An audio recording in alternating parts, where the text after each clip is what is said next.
Have you ever wondered what's really going on behind the scenes in the software you use every single day?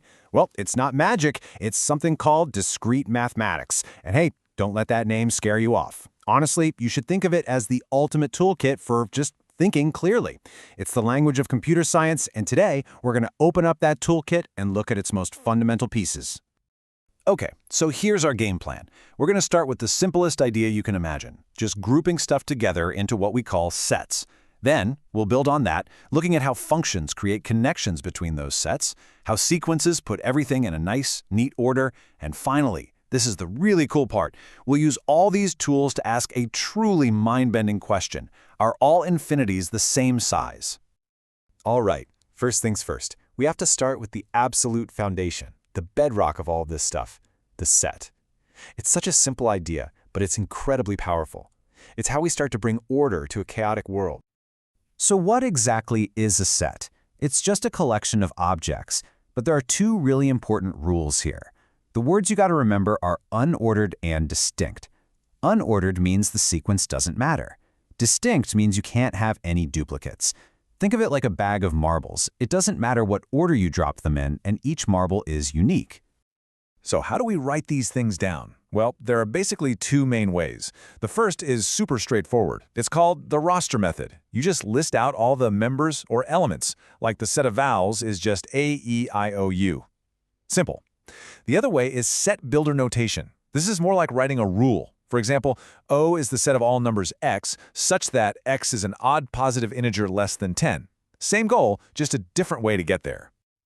Now, this might sound a little weird. But what about a set that has nothing in it? Is that allowed? Absolutely. We call it the empty set. And the best way to get your head around this is to think of an empty folder on your computer. The folder exists, right? It's a container. It just happens to be empty right now. And this is where that folder analogy really comes in handy, because it helps clear up something that trips a lot of people up. What's the difference between the empty set itself and a set that contains the empty set? Well, think about it. The empty set is an empty folder. The set containing in the empty set is a folder that has one thing inside it, another empty folder. See? They are not the same thing at all. Okay, one last thing about sets before we move on. The idea of a subset. It's really simple. A set, let's call it A, is a subset of another set, B, if every single element in A can also be found in B. So, if set B is all the letters of the alphabet, the set of just the vowels would be one of its subsets. Easy enough, right?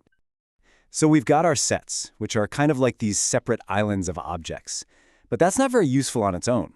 We need a way to build bridges between them, to make connections. And that's exactly where functions come into the picture. A function is basically a rule. It takes every element from a starting set, we call that the domain, and it assigns it to exactly one element in an ending set, the codomain.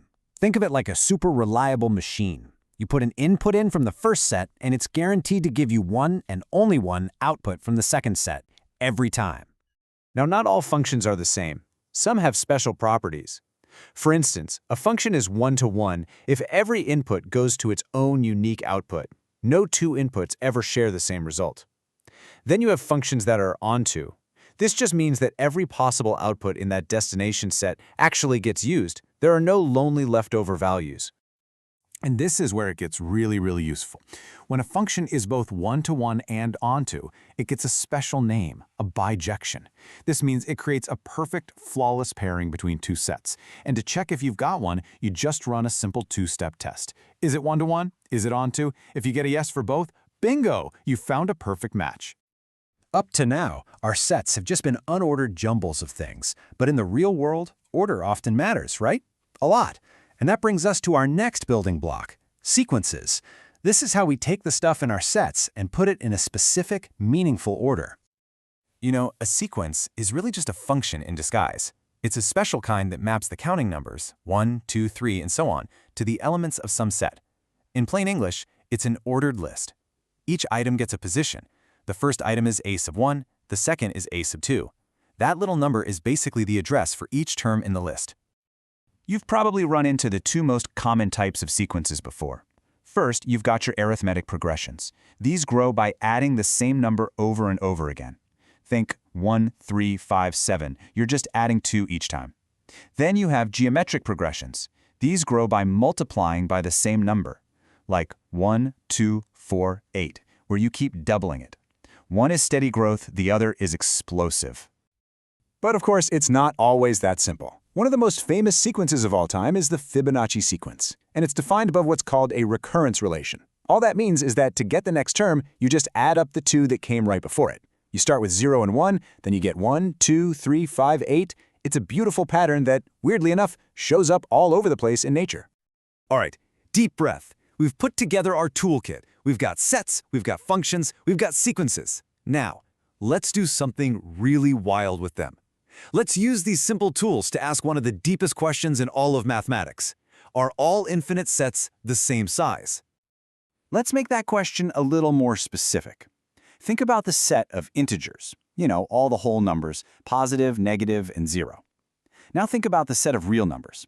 That includes all the integers, but also all the fractions, all the decimals, numbers like pi that go on forever. They're both infinite, obviously. But are they the same size of infinity? First, let's talk about what we mean by a countable infinity.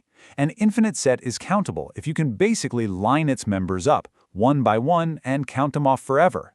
To really get this, imagine Hilbert's Hotel.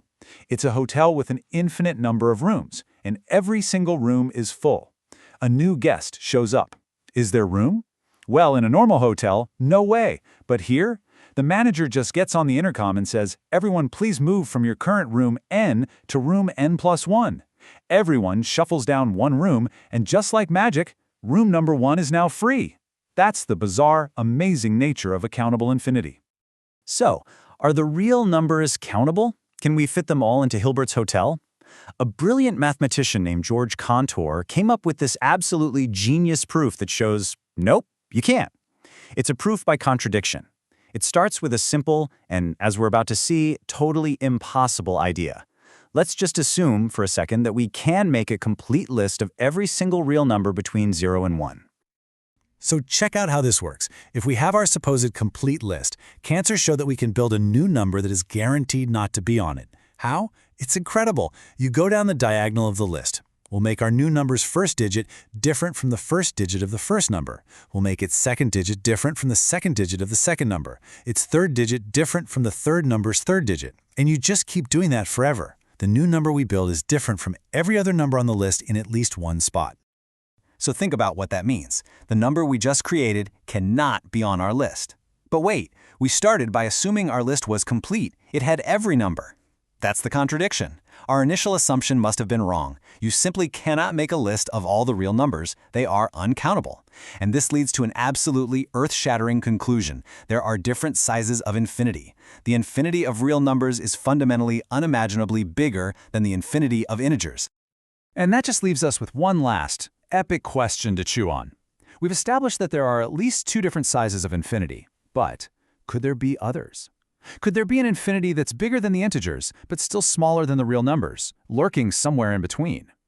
That question is known as the continuum hypothesis, and for more than a century, it has remained one of the deepest, most profound, unanswered questions in all of math. And that is a perfect thought to end on.